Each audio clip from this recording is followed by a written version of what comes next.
Protecting his own power and preserving public order were now his highest priorities, and Caiaphas knew that Jesus must die. Caiaphas was seen by many for a long time as the man who pushed Jesus to his death. While others cried, he stayed calm, strong, and quiet as the high priest. People thought he had no regrets, no shame, and no guilt. But as his last days came, something changed. He said something.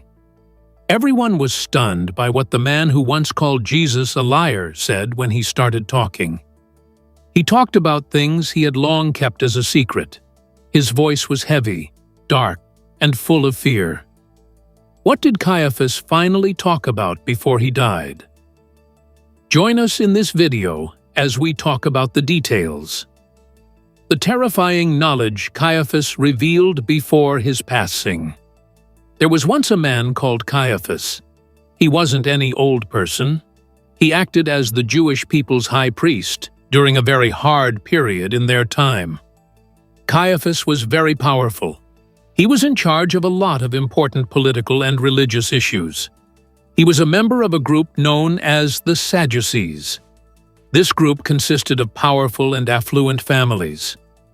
The Roman kings who ruled the region at the time collaborated closely with these families. These families were able to maintain their wealth, power, and high status by allowing the Romans to delegate Jewish affairs to these local leaders. Caiaphas had a significant duty. He was responsible for maintaining peace among the Jews and ensuring that nothing occurred that would annoy the Romans. He was supposed to maintain order and safeguard religious customs. He and his fellow leaders would be held accountable if something went wrong, if there was discontent or trouble. He had to be extremely cautious about anything that might cause issues as a result. A preacher by the name of Jesus of Nazareth began to gain a lot of notoriety at that time. He was touring, speaking to large groups of people, healing them, and spreading a message that many people found inspiring and uplifting. Some thought he was the one God had sent to save the people, the promised Messiah. As Jesus continued to speak and perform miracles, more and more people began to follow him. They listened to his words, watched what he did, and believed he was someone very special. Caiaphas heard about all of this, and he started to worry. He was afraid that Jesus' growing popularity might cause the Romans to see it as a threat. If the Romans thought the Jewish people were rallying behind someone claiming to be a king or a leader sent by God, they might step in with force. This could bring danger, not just to the leaders like Caiaphas, but to the whole Jewish nation. The crowds cheering for Jesus during Passover, the biggest Jewish festival of the year, made things even more tense. The city was full of pilgrims, emotions were high, and anything could spark trouble. So Caiaphas made a choice. He gathered the other leaders, the Sanhedrin, and they had a serious meeting. They asked each other what to do about this man named Jesus. Some were unsure, but Caiaphas stood up and spoke clearly. He told them they didn't understand the danger. He said it would be better for one man to die than for the whole nation to suffer. It sounded like he was thinking of the people, but deep down, he may have been thinking more about his own power and position.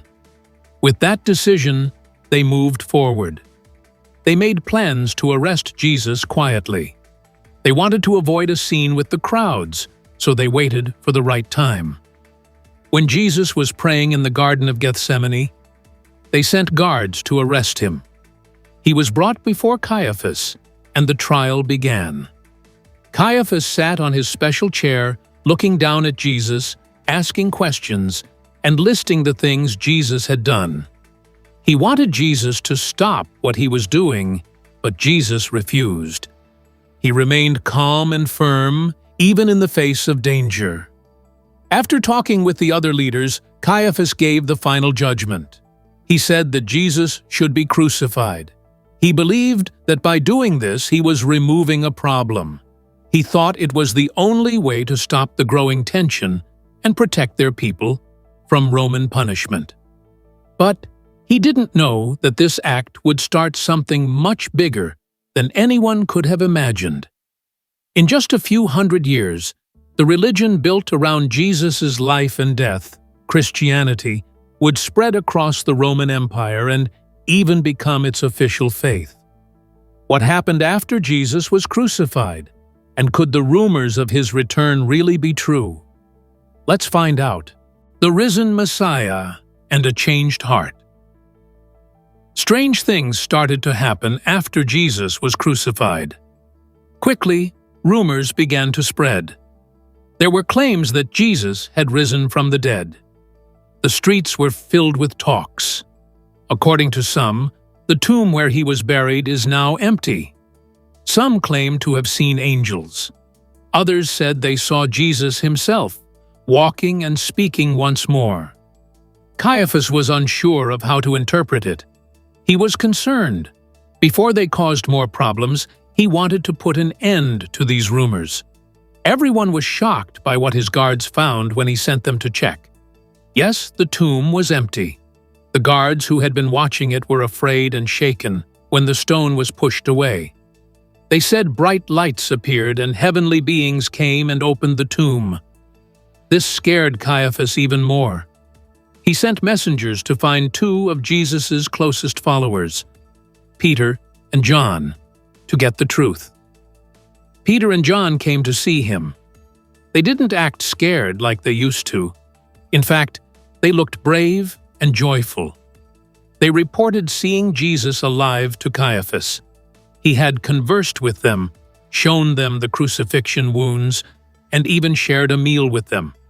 They claimed that since Jesus' resurrection, more than 500 people had seen him. These were first-hand accounts from people who had known Jesus well. They weren't just wild tales. Caiaphas was unsure of how to react. Once hiding and terrified, these men now stood confidently in front of him. It was evident to him that they genuinely believed what they were saying. It wasn't something they made up. Jesus was regarded as having risen from the grave.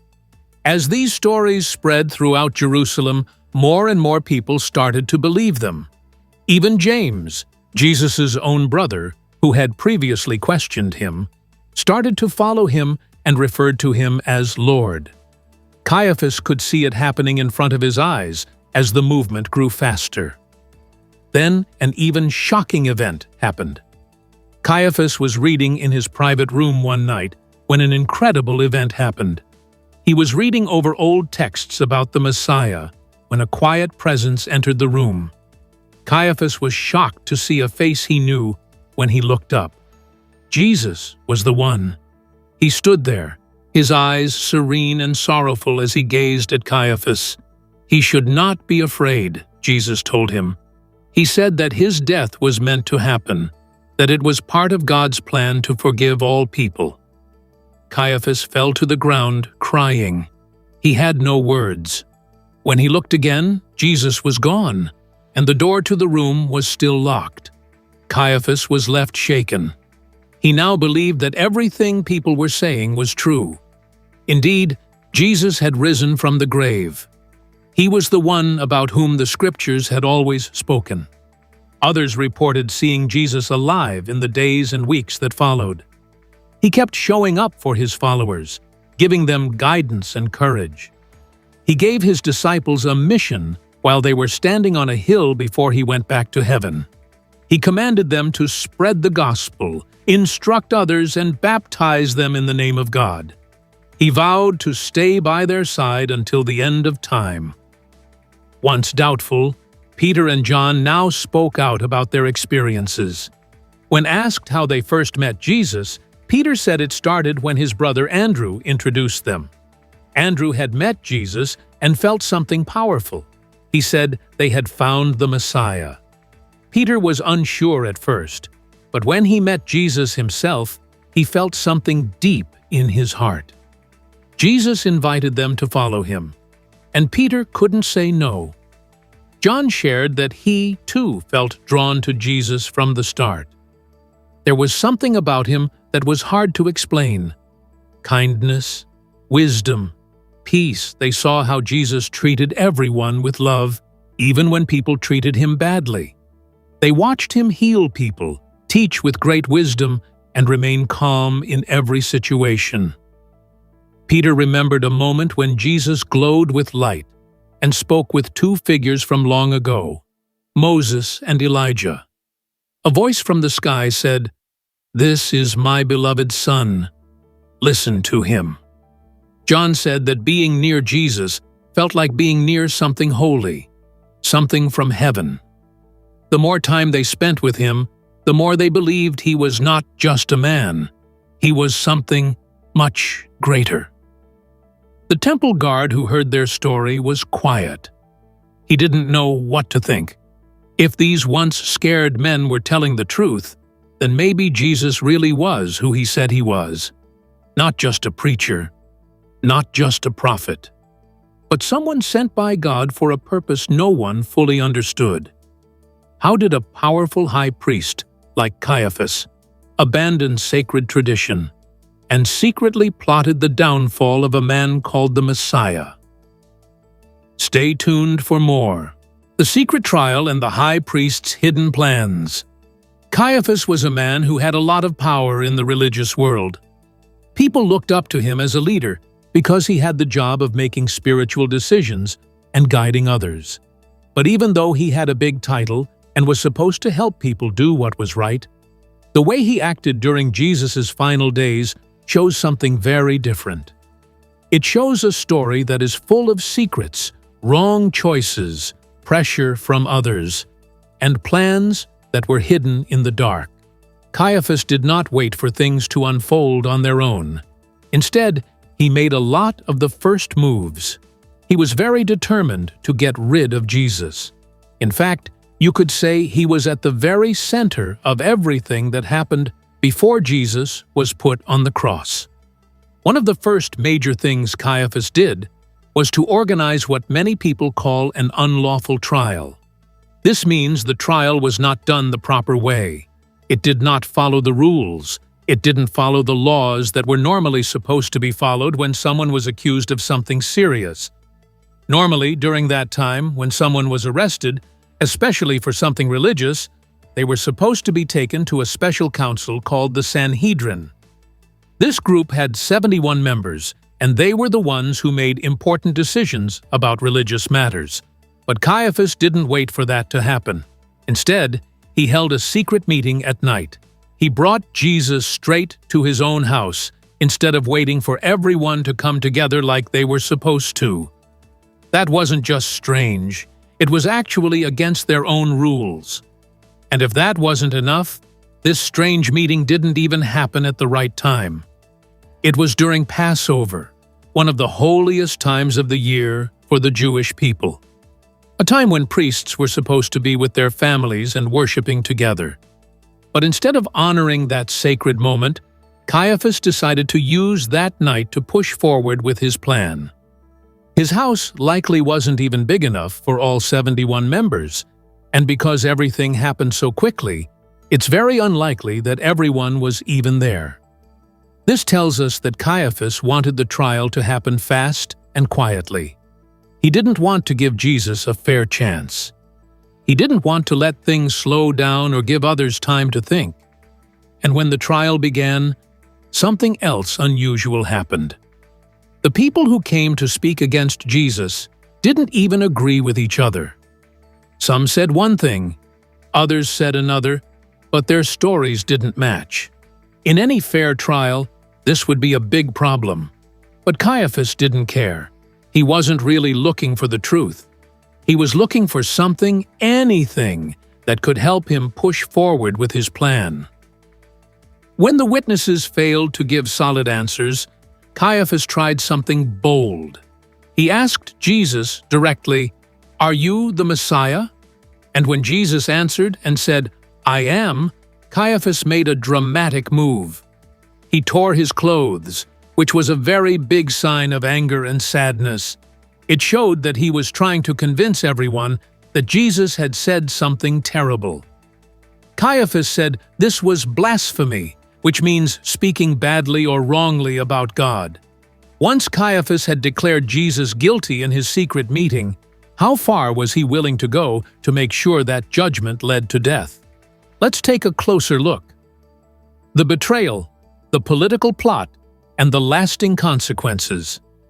Even though Caiaphas said it was blasphemy, he still had a problem. He could not put Jesus to death by himself.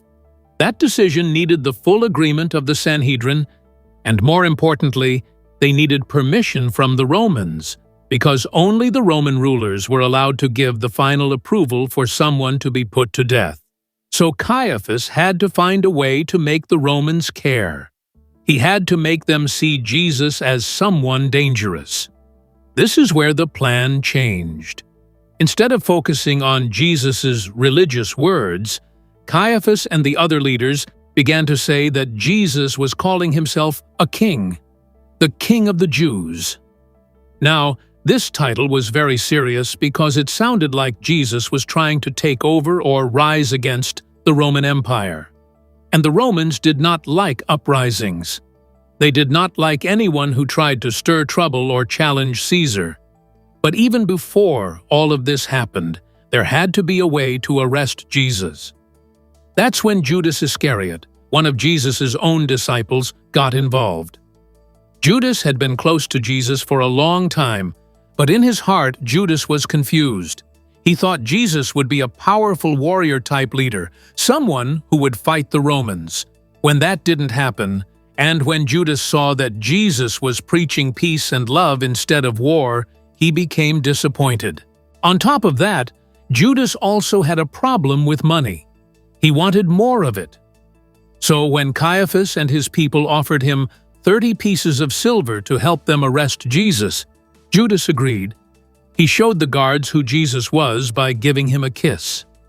Once Jesus was arrested, instead of following the usual process of holding him in the temple until the council could meet, Caiaphas had him taken right to his home.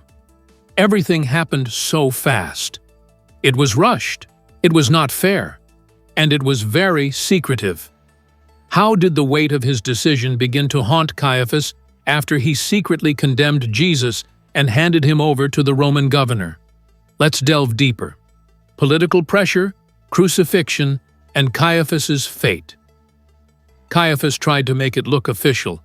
He asked Jesus questions, but it didn't matter what Jesus said.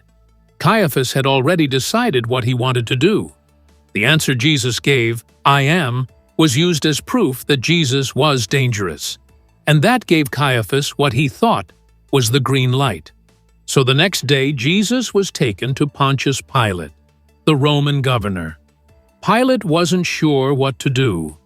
He didn't really see Jesus as a threat. Even when Jesus was sent to Herod Antipas, Herod didn't think he had done anything wrong either. But the pressure kept building. Caiaphas and the other leaders kept pushing Pilate. They told him that Jesus was causing trouble and needed to be dealt with. Pilate didn't want to be blamed, so he tried to get out of it. He gave the crowd a choice. Let Jesus go, or let another man named Barabbas go. Barabbas was a known criminal. Still, the crowd, helped and stirred up by the priests, chose Barabbas. They wanted Jesus to be punished. Pilate washed his hands in front of them all, saying that he was not guilty of this man's blood.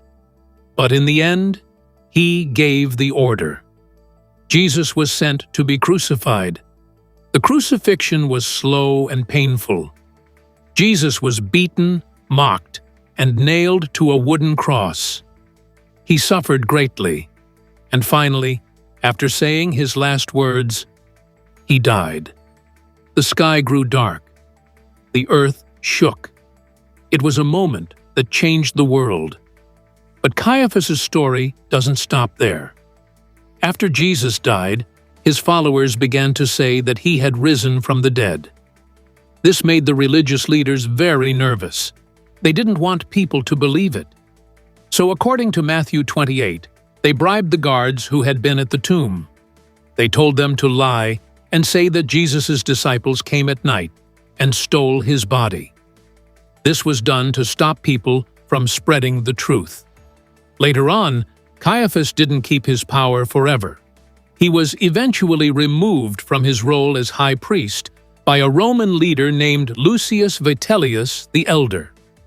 The reason he was taken out of office is unknown, but many believe it had to do with his choices and how closely he worked with the Romans. In literature, Caiaphas's actions were remembered for generations. In a famous book called Dante's Inferno, he is shown in a part of hell meant for hypocrites. He is stuck on the ground, and people walk over him forever. It's a symbol of how he betrayed truth and justice. In the end, Caiaphas's actions, driven by fear, jealousy, pressure, and the desire to keep his power, led to the most important and painful moment in Christian history. He thought he was protecting his place in the world, but what he helped set in motion was something far bigger than he could have ever imagined. Could a long-forgotten tomb and 2 ancient nails reveal a hidden side to one of the most tragic events in history? Keep watching for more. Unearthing the mystery of a crucifixion relic. Back in 1990, in the city of Jerusalem, something surprising happened during a construction job. Workers were digging to expand a peace park when a machine suddenly hit something under the ground. It turned out to be the top of a very old tomb. At first, it looked like just a normal burial site from the 1st century. But when archaeologists looked inside, they found bones, some old items, and 12 special stone boxes called ossuaries. These were used in ancient times to hold people's bones after they died. Most of the items inside the tomb didn't seem very special at first, but then something stood out. A few of the stone boxes had names written on them. One of these boxes looked fancier than the others. It had more decorations, and the name written on it made archaeologists pay close attention. Though the person's name was important in Christian history, this report will focus more on the other surprising find in the tomb. Along with the bone boxes, 2 old nails were found. These weren't just any nails. They were Roman nails from the time when crucifixion was used as a punishment. At first, these nails didn't get much attention. They were noted in the archaeological report, but soon forgotten. What makes them important now is how rare they are. Roman crucifixion nails are hardly ever found, and to find 2 of them in one place is very unusual, especially in a tomb. Later on, the nails disappeared. The people in charge of protecting old items said they didn't know where the nails had gone. There were no records showing they had been put into a museum or saved in storage. This caused many people to ask how something so rare and important could go missing. Years later, someone searching through old records and lab reports discovered a lead. That person went to a lab where bones and materials from ancient digs are studied. The lab was run by a professor, a well-known expert. He shared something surprising. His lab had received 2 Roman nails over 15 years ago, and those nails were the only matching pair from that time that he had ever seen. Experts looked closely at the nails. Right away, they noticed something important. They were bent. This was not a mistake. People who were crucified often had nails bent after they were hammered into their hands or wrists. Bending the nails helped keep the person's body on the wooden cross so it wouldn't slip. This detail suggested the nails had likely been used in a real crucifixion. At first, nobody knew which box the nails had come from. But some people in ancient times believed crucifixion nails had special powers. They thought these nails could protect them from evil or help their spirit in the afterlife. Because of this, it's possible that someone was buried with the nails on purpose as part of a spiritual belief. To test this idea, a scientist named Dr. Arya Shimron decided to run tests. He went to the museum where one of the ossuaries was on display. He collected small bits of dust and stone from inside the box and took them to a special lab.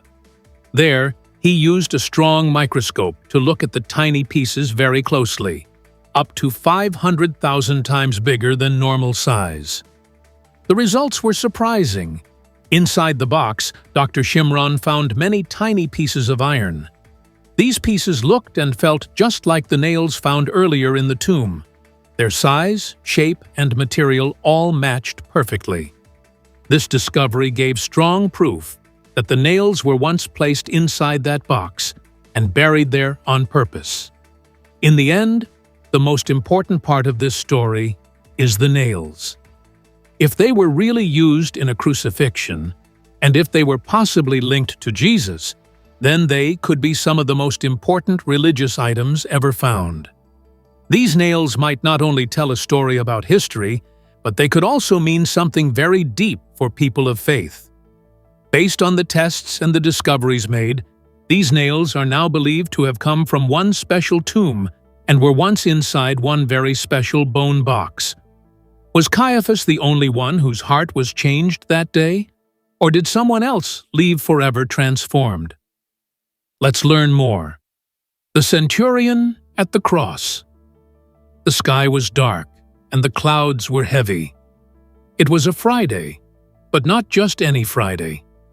It was a very sad and serious one. People were watching. Soldiers were marching. And in the middle of it all, Jesus of Nazareth was about to be crucified. Standing near the cross was a Roman soldier. His name was Longinus. He was not just any soldier. He was a centurion, which means he was in charge of many other soldiers. Over 100 men had to listen to him and follow his orders. Longinus was strong. He was tough. He had seen many things. He had been in many battles. He had watched people die, and he had given orders that led to death. That was his job. That was his life.